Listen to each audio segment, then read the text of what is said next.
Bortle here at the UDS Tulsa Invitational event, the last UDS ever, guys. This is it. This is the last one. No more belts. Congrats to Shumping for winning, but hey, this is Campos here. Hey. Nice. Top 8. My goodness. Yeah. So, yes, what deck do you use, man? I used LunaLight, Utopic, or Onomatopoeia, or whatever you want to call it. I like Onomatopoeia LunaLight. What's the other word? The other slang deck name for that? The Onomatopoeia. Zubaba, right? Yeah. Yeah, at locals it is infamously known as the Zuba deck. There you go, there you go. Yo, shout outs. Those are your shout outs first. Of course, I have to shout out everyone who I stayed with, for sure. Team Bortle, of course. Yes. Shout out to Jimmy and Joey, but they're in the opposite. They made the weekend really tolerable. We got some great sleep. None of them were too loud. They did not snore. I've heard some horror stories. Don't know. And like it just made the whole weekend like great. We cleaned up some giant cards, right? Oh yes, I did win the giant card on Friday. That is correct. So we uploaded your previous deck profile early so everyone can study your deck, but you still taught this event? Apparently no one watched it because literally everyone read every single card in my deck, or like every Utopia, Onomatopoeia card. So if you guys want to see the first version of this deck, go ahead and click up here somewhere, guys. God, yes. Yeah. And this is going to be the improved list, all right? Yeah, I wasn't very afraid of like anyone looking at my list and like just trying to like see what to play around, because obviously like they just didn't know what to do, you know? There you go, like, and they better have it. Let's see the spikes, man. So let's get straight into it. First, we got hand traps. I know my deck building is awful. I've already heard it a million times. But yeah, here we go. We got 1 Joel and Lockbird, 1 DD Crow, 3 Ash Blossom, and of course we have to have 3 Gamma with 1 Driver.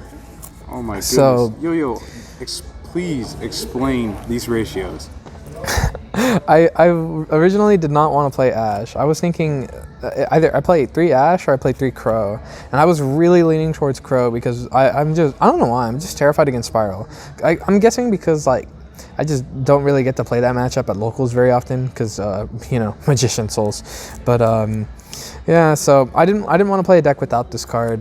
But same with this. I just did not want to play a deck without these cards in it. But maybe playing one-ofs wasn't the way to go. But I mean, I drew them when I needed them, or like they did stuff. Like worst case scenario, I just discard them with like combo pieces or like do something later, you know. Ash, it was mediocre, I guess. Like it did its job. Yeah, I can't really like highlight any of these cards per se, but these cards are really, really good. Of course, with my combo, I can search Gamma, and having Gamma on turn 1 whenever I'm comboing off with Lambda, it's really good. And I usually end on like Lambda, IP, an Xyz, Redoer. So with the Gamma in my hand. That's insane. So in the rare cases where I have 2 Gammas in my hand, it's really good to negate something, and then bring this stuff out, and then link with IP during their turn to get this in the graveyard, so it makes this other one live. Okay, cool. Just interesting thing to note. So next, we got one of Zephyros. It's searchable. It does a lot of stuff. It's like one of the better extenders in the graveyard. Bouncing Tiger adds like 2 bodies on board, maybe even more. Also level 4. Yeah, and that's like the main focus of this deck is rank 4 spamming. Oh god. Yeah. So next, for the LunaLight engine, play 1 chick. So LunaLight decks traditionally play like 3 chick or whatever, but like looking at the outcome of like today's tournament, I noticed that like no like pure LunaLight really like made it that far, or like even like Danger LunaLight or anything like that. And I think the main problem is like these cards just don't do enough. You need something to supplement LunaLights, and yeah, I decided to go with the Onomatopoeia cards, and we'll be seeing those shortly. But yeah, that's why I didn't max out on this. I didn't really want to draw it because it was much better to like send it or search it or send it to the graveyard and just bring it back, because you only really need 1. You're recycling that same one over and over again, and no one's ever gonna DD Crow. Well, they might DD Crow this card, but like if they do, it just, or like I don't know, it just always stuck. You know? Cool. One Emerald Bird. It's crucial for like extender for the LunaLight stuff, and just another cute way to like send cards in your hand to the graveyard that isn't a cost, which is relevant because it triggers effects like Martin. Really good card. And then 3 Tiger. Just pretty. They should ban that card. Jeez. It does a lot. Yeah, it's crazy. So next, a card that I cited out every time I went second because I don't know, a Magician Souls. Yes, this card is very, very expensive. But is it necessary? Probably not in this deck. It just helped out with the consistency, which is something weird considering I was playing 45 cards. I never saw this card, but just having this card in my deck was actually like pretty relevant because like there were like hands where I'd like kind of brick, but like I would be able to play through those hands because I could just discard a card for free. Yeah. And that was like my original thought process when I even started building this deck was like looking at the LunaLight cards. You just need good ways to like discard cards for free to get like things in the graveyard and like start playing the game, you know. So going into the cards that no one really knows, but they probably learn what they do after this event. We play 1 Dododo Dwarf Go Glove, and then we play 2 Zubaba Bancho Gagaga Coat, and then 2 Utopic Onomatopoeias. Okay, would you love to summarize these effects? Okay. What do these do? So this is a once per turn special summon of Zubaba or Gagaga monsters, which these are. And it special summons itself from the graveyard if you control a Dododo or Go monster, but it banishes itself whenever it leaves the field. This guy counts as all of those weird names. And this guy right here special summons himself if you have a Zubaba or Gagaga monster on the field. This guy counts as all of them, so we can just special summon himself. And once per turn, it's a Wolf Bark for a Gagaga or Zubaba monster, I believe. I only ever bring him back, so I'm pretty sure it's not that one. Nice. Is there any restrictions? Yes. If I use that effect, I'm locked into Exceeds for the rest of the turn. But typically, I'll go into my Lambda like early and then use that afterwards, and then I'm just free to do whatever I want with Exceeds. And the Exceeds are just really strong right now. There's a lot of them that just like shut off opponents' decks like entirely, like Abyss Dweller, Baguska, other ones, you know. Yeah, would I change the ratios? Maybe. This card being at 2 is crucial. You can search this card with this card. So this lets you grab any 2 of these. This guy counts as all of them, but not all at once, or something like that. The head judge explained it to me better. But this card can search this guy and any one of these 2, or I don't know why you would ever want to do this, but he could search 2 of himself. Yeah.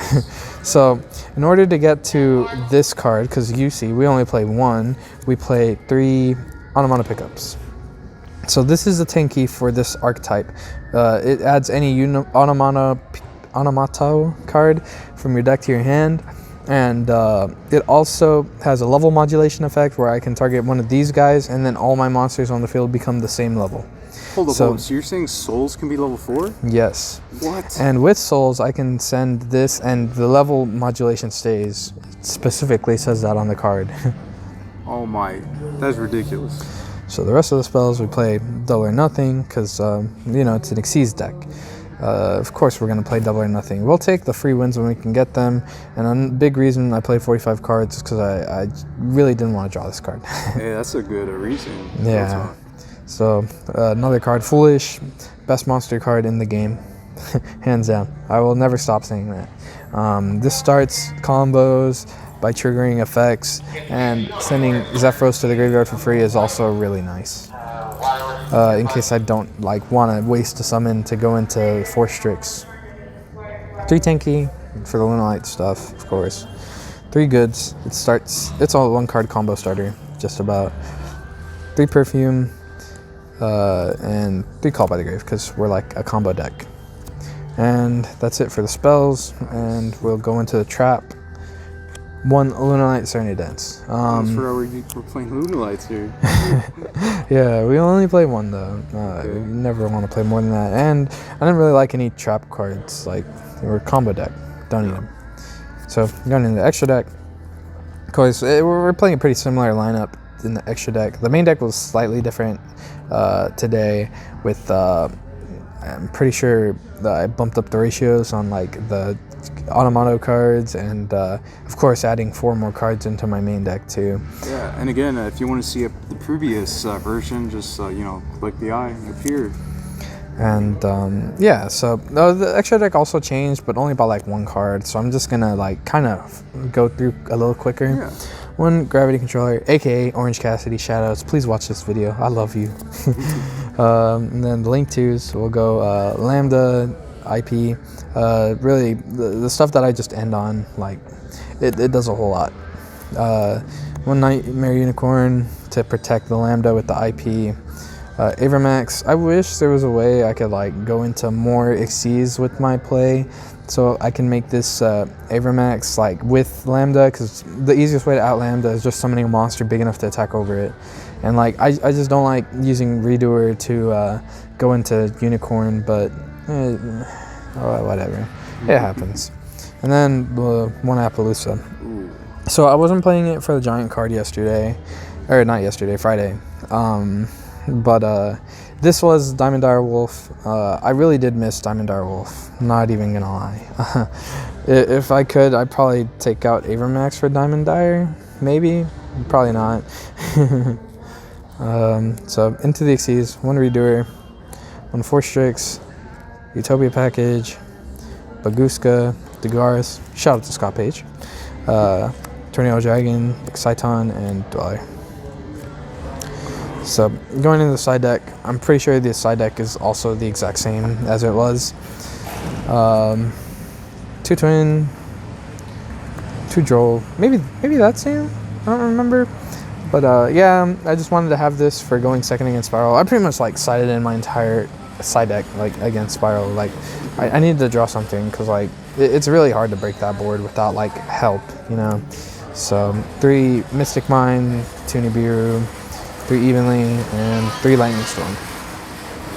Hold up. Is that the same prismatic one? Yes, it is. I could not find another one. Oh. And in case you're wondering, no, you do not draw this one more. In fact, I resolved Lightning Storm 0 times all weekend. Nice. Any ending notes? It was just a really great weekend. You know, I'm really happy that I was able to do well with a deck that I made by myself. You know, like it really feels a little bad to hear criticism at locals. Like I kind of know what I'm doing at this point in Yu-Gi-Oh. You know, I've done my fair share of stuff, but I play something weird and people are like, "Oh, what's that?" Just I don't know. I guess remember, like, you could be the first person to innovate a new deck, and you just don't even know it, because people tell you not to play cards, you know?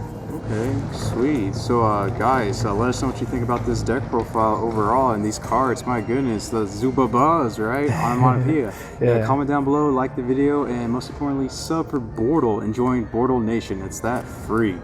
My goodness. Oh, God, yes. All right, well, thanks, Campos, for topping this event with this exciting deck. God, yes, Utopia cheese. Anyway, Bortle out.